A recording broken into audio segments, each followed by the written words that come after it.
ಸುಲಲಿತವನಮಾಲಃ ಸುಂದರಾಪಾಂಗಲೀಲಃ ಸ ಜಲಜದಮೂರ್ತಿ ಸಾಧುಭಿಕ್ಕೀತಕೀರ್ತಿ.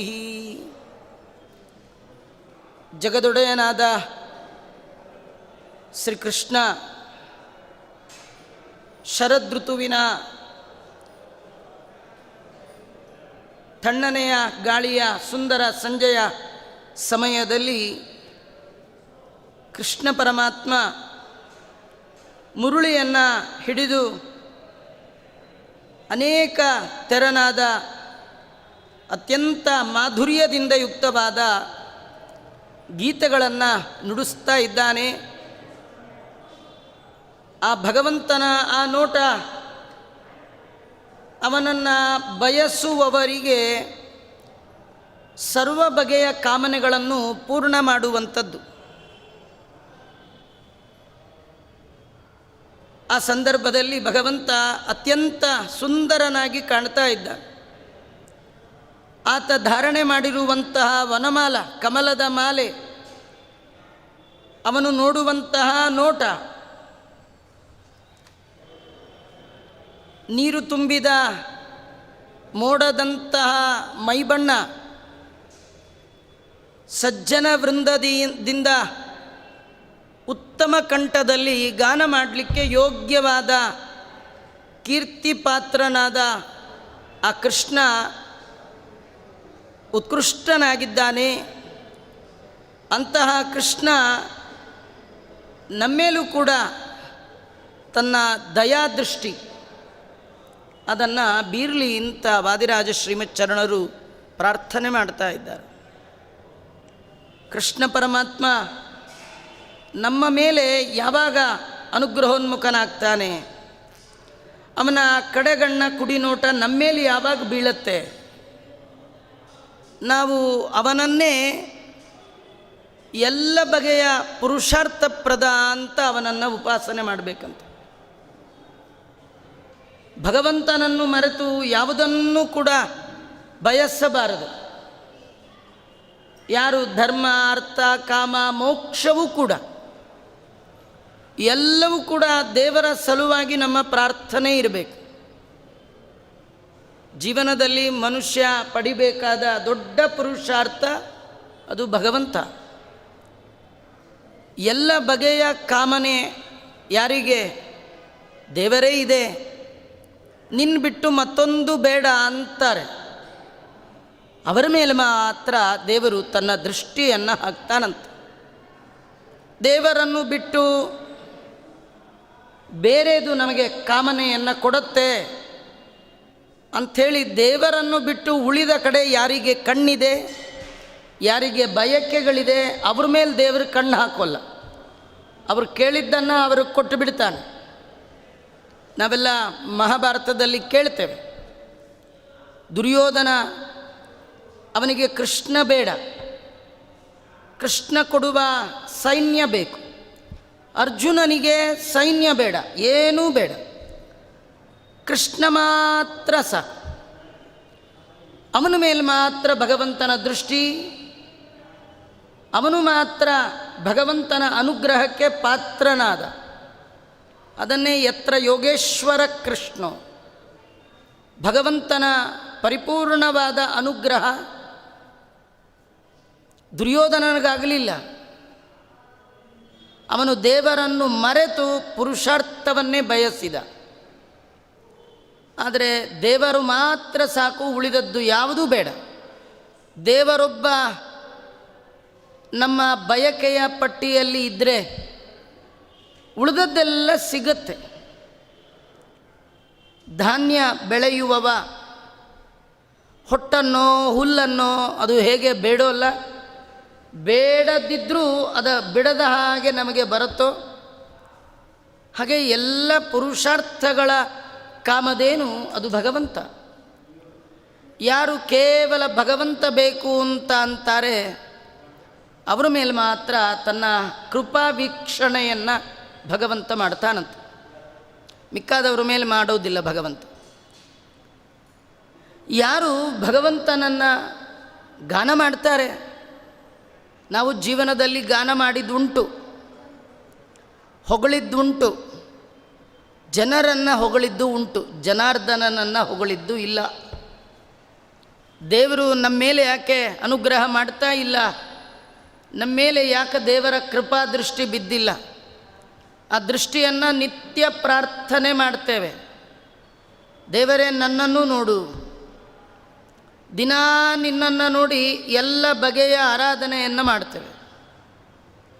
ದೇವರಿಗೆ ಪೂಜೆ ಮಾಡುವಾಗ ಅವನನ್ನು ನೋಡ್ತಾ ಮಂಗಳಾರತಿ ಮಾಡ್ತೀವಿ. ಎಲ್ಲೋ ನೋಡ್ಕೊಂಡು ಮಂಗಳಾರತಿ ಮಾಡೋಲ್ಲ, ಅವನನ್ನೇ ನೋಡ್ತಾ ಅಭಿಷೇಕ ಮಾಡ್ತೀವಿ, ಅವನನ್ನೇ ನೋಡ್ತಾ ವರೆಸ್ತೇವೆ, ಅವನನ್ನೇ ನೋಡ್ತಾ ಗಂಧ, ಪುಷ್ಪ, ಧೂಪ, ದೀಪ 16 ಬಗೆಯ ಆರಾಧನೆಯನ್ನು ಮಾಡುವಾಗಲೂ ಕೂಡ ಅವನನ್ನೇ ತದೇಕ ಚಿತ್ತರಾಗಿ ನೋಡ್ತೇವೆ.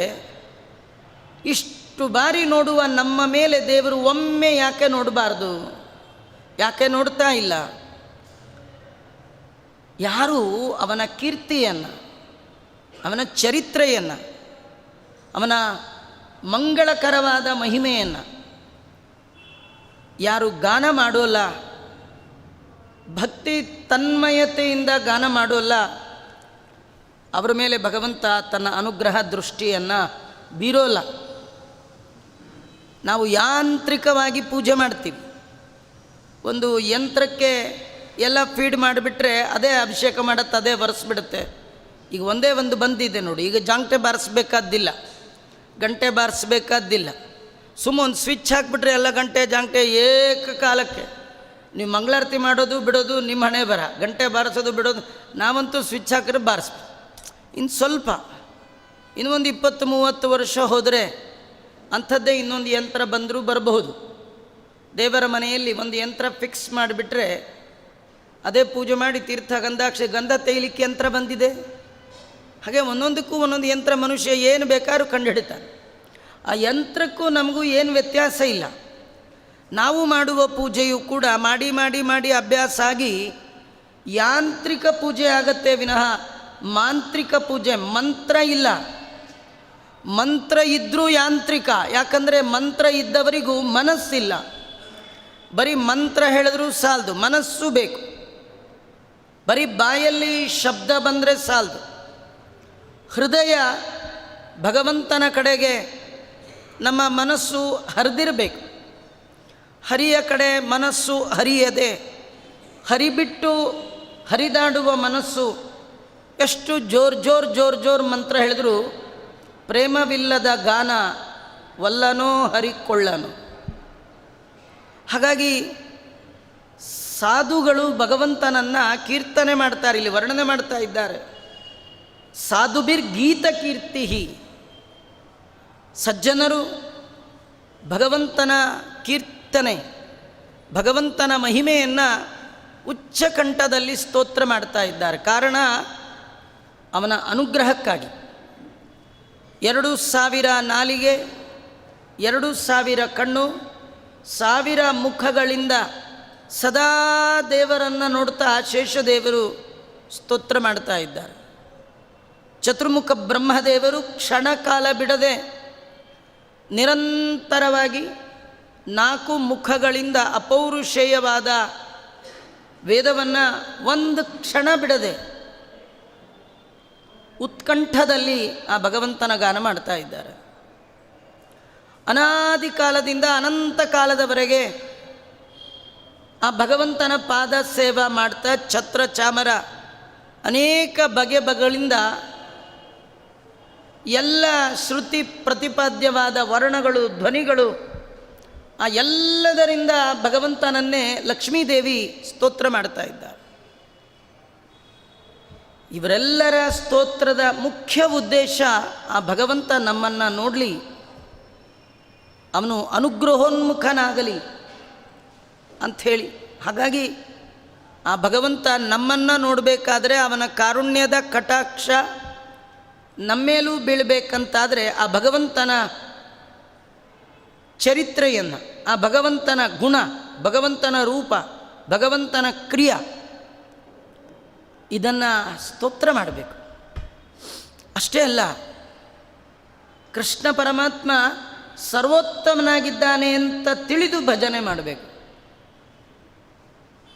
ಎಲ್ಲರಂತೆ ಭಗವಂತನು ಒಬ್ಬ, ಸಾಮಾನ್ಯ ಕೆಲವರ ಜ್ಞಾನ ಎಲ್ಲ ದೇವರ ಜೊತೆಗೆ ವಿಷ್ಣು ಒಬ್ಬ ದೇವತೆ.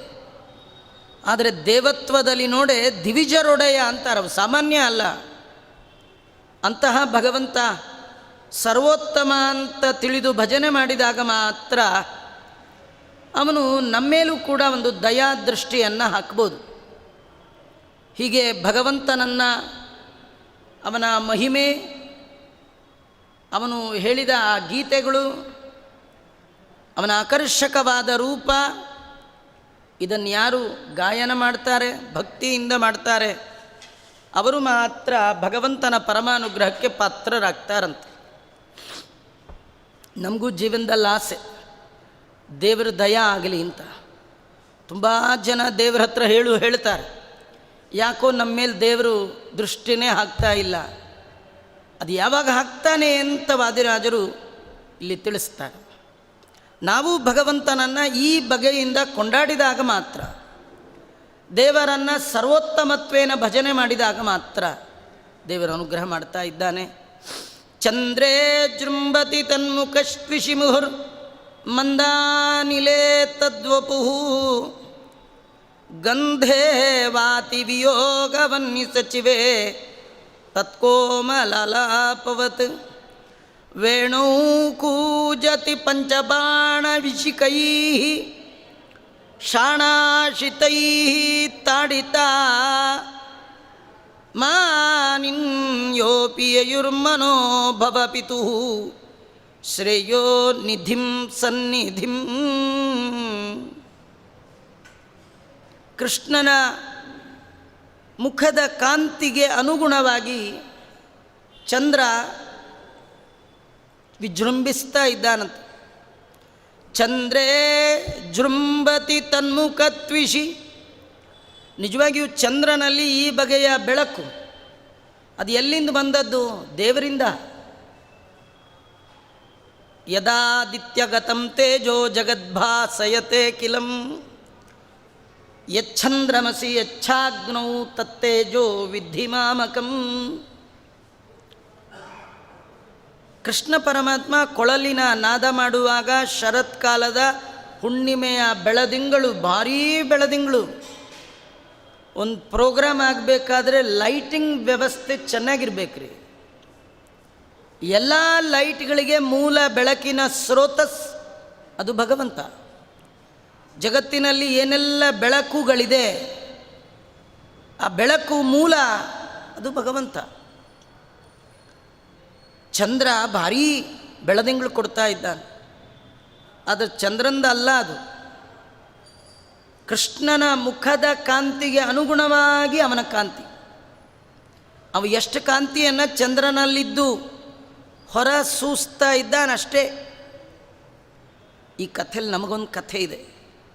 ನಮ್ಮ ಮುಖದಲ್ಲೂ ಕಾಂತಿ ಬರಬೇಕಾದ್ರೆ ಅದು ಭಗವಂತನ ಗುಣ ಉಪಾಸನೆಯಿಂದ ಬರುತ್ತೆ. ಮುಖೇ ಬ್ರಹ್ಮವರ್ಚಸಿ ತರಹ.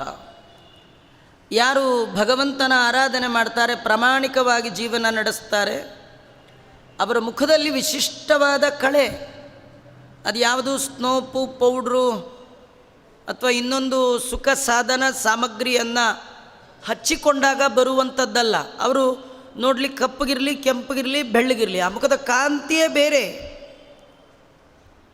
ಹರಿಗುಣಗಾನ ಮಾಡುವವರ, ಹರಿಯನ್ನು ಕೊಂಡಾಡುವವರ ಮಾಡುವ ಎಲ್ಲ ಕರ್ಮ ಹರಿಸೇವಾ ಅಂತ ತಿಳಿದು ಯಾರು ಮಾಡ್ತಾ ಇರ್ತಾರೆ ಅವರ ಮುಖದ ಕಾಂತಿ ಅತ್ಯದ್ಭುತವಾಗಿರುತ್ತೆ. ಇಲ್ಲಿ ಚಂದ್ರ ಅತ್ಯದ್ಭುತವಾದ ಕಾಂತಿಯನ್ನು, ಶರತ್ಕಾಲದ ಆ ಹುಣ್ಣಿಮೆಯ ಚಂದ್ರನ ಕಾಂತಿ ಅದು ಏನಾಗಿದೆ ಅಂದರೆ, ಅಲ್ಲಿ ಯಾರು ಕೃಷ್ಣನ್ನ ನೋಡಲಿಕ್ಕೆ ಬಂದಿದ್ದಾರೆ ಅಥವಾ ಯಾರಿಗೆ ಕೃಷ್ಣನ ಗೀತೆ ಕಿವಿಗೆ ಬಿದ್ದಿದೆ ಅವ್ರಿಗಿನ್ನು ತಡಿಲಿಕ್ಕಾಗೋಲ್ಲ, ನಾವು ಕೃಷ್ಣನ ನೋಡಬೇಕು ಅನ್ನುವ ವಿರಹ ಅನ್ನುವ ಅಗ್ನಿಗೆ ಉದ್ದೀಪವಾಗಿದೆಯಂಥದ್ದು. ತಣ್ಣನೆಯ ಗಾಳಿ ಬೇರೆ, ಅದು ಇನ್ನೂ ಬೆಂಕಿಯನ್ನು ದೊಡ್ಡ ಮಾಡುವಂಥದ್ದು. ಇಂಥ ಸಂದರ್ಭದಲ್ಲಿ ಕೃಷ್ಣನ ಸಾನ್ನಿಧ್ಯ ಬೇಕು. ಇಂಥ ಬೆಳೆದಿಂಗಳು, ಇಂತಹ ಒಳ್ಳೆಯ ಮಂದ ಮಾರುತ, ಇದೆಲ್ಲ ಕೃಷ್ಣನ ಸಾನ್ನಿಧ್ಯವನ್ನು ಮತ್ತು ಬಯಸುವ ಹಾಗೆ ಮಾಡ್ತಾ ಇದೆ.